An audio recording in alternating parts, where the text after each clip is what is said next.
Welcome to NotiBot's Daily Briefing. Today we're covering the top stories from around the world. From breaking political developments to major economic updates, we bring you everything you need to know. Make sure to like, subscribe, and hit the notification bell to stay informed. Let's get started. Iran war latest. Trump's ceasefire reversal. U.S. President Donald Trump has indefinitely extended the ceasefire with Iran hours before it was due to expire at the request of Pakistan. However, he said the U.S. naval blockade would continue, leaving many wondering what's next. Moving on to our next story. Iran war live. Trump says ceasefire extended. Lebanon's disaster management unit has raised the death toll from weeks of Israeli attacks to 2,454, with 7,658 people injured. The fragile two-week ceasefire is on its Wednesday deadline, and the world is bracing for another explosive escalation. In other news, the true cost of the Iran war.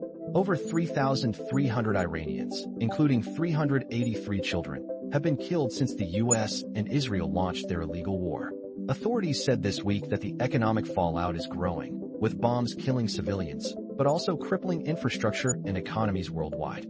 Meanwhile, Trump says U.S. used ceasefire to restock. U.S. President Donald Trump claimed Washington used the ceasefire period to replenish its weapons stockpiles while accusing Tehran of attempting to move missiles. Trump warned he is ready to go on resuming strikes if prospects for a signed deal fail to materialize.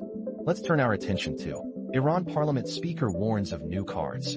Iran's Parliament Speaker has warned that Tehran will reveal new cards if fighting with the United States and Israel resumes.